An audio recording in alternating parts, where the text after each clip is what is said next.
بسم الله والصلاة والسلام على رسول الله. مرحبا بكم في قناة حلويات سهلة واقتصادية. اليوم إن شاء الله راح نديرو نوتيلا منزلية أو شوكولا للطلاء بمقادير بسيطة وموجودة في كل بيت في 5 دقائق إن شاء الله. نروح للمقادير وطريقة التحضير على بركة الله.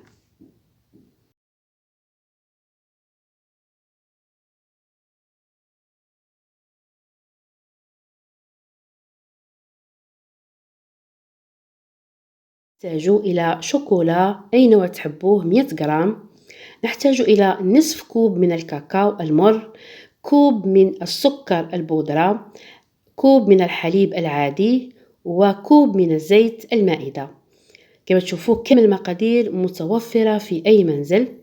أول حاجة نقوم بها نذوب الشوكولا تاعنا على حمام مائي باش نقدروا نضيفوها في هذه الوصفة. الكوب المستعمل هنايا هو كوب 250 مليلتر، كوب 250 مليلتر، كوب المقاييس والمعايير الدولية. ناخدو حاوية اللي رايحين نقوم بها بهاد العملية نتاع مزج كامل المكونات. نحطو الحليب، السكر، ونحطو كذلك الكاكاو. نقوم بمزج هاد المكونات كامل مع بعض.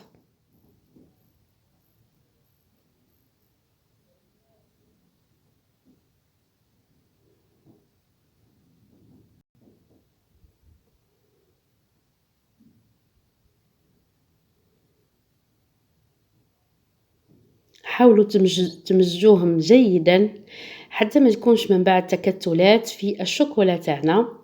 هنايا ذوبنا الشوكولا كما تشوفون، نحطوها كذلك هي مع المكونات وهي ساخنة. كذلك نعاودوا نمزجوا جيدا جيدا المكونات مع الشوكولا. هنا ناخذ الكوب نتاع الزيت ونبداو نضيفوا فيه يعني مش دفعة واحدة، نعملوه على شكل خيط. كل مرة نضيفوا القليل القليل حتى نكملوا الزيت نتاعنا. كما تشوفوا هاي لكم الشوكولا حتى تتقال وتصبح على شكل شوكولات الطلي. هنا اللي حب يضيف طعم أو أي نوع من طعم البندق، الفستق، أي طعم يحب يضيفه هو أو نكهة يقدر يضيفها الآن. أنا خليتها عادية، راح نستعملها في الحلويات.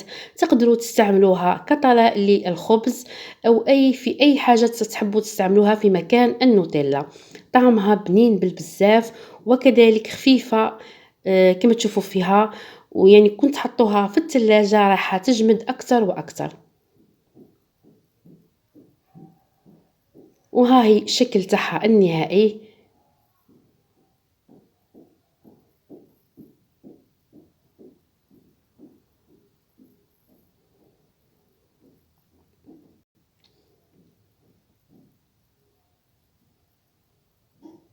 نقدروا نستعملوا هاد الشوكولا في عدة مجالات، مثلا في الحلويات التقليدية أو كلمجة للأطفال. يعني كل واحدة تحب تستعملها في المجال اللي تحبه هي. هاي لكم حبيت نحط لكم وتشوفوا معايا شحال جات قيمة هاد النوتيلا. كما تشوفوا فيها جاتني 700 غرام، يعني نسبة كبيرة ما شاء الله وكمية كبيرة. يعني خرجتها لي هاد النوتيلا المنزلية. نتمنى الوصفة تعجبكم وتنول رضاكم، ونتمنى تجربوها وتحطوا لي وصفاتكم وتطبيقاتكم في اليوتيوب أو في الفيسبوك أو في كوكباد. راح نخلي لكم الوصفة مكتوبة في صندوق الوصف مع كامل الأماكن اللي ممكن تقدروا تتصلوا بيا وتحطوا لي تطبيقاتكم. السلام عليكم، في رعاية الله. الفيديو الجاي إن شاء الله.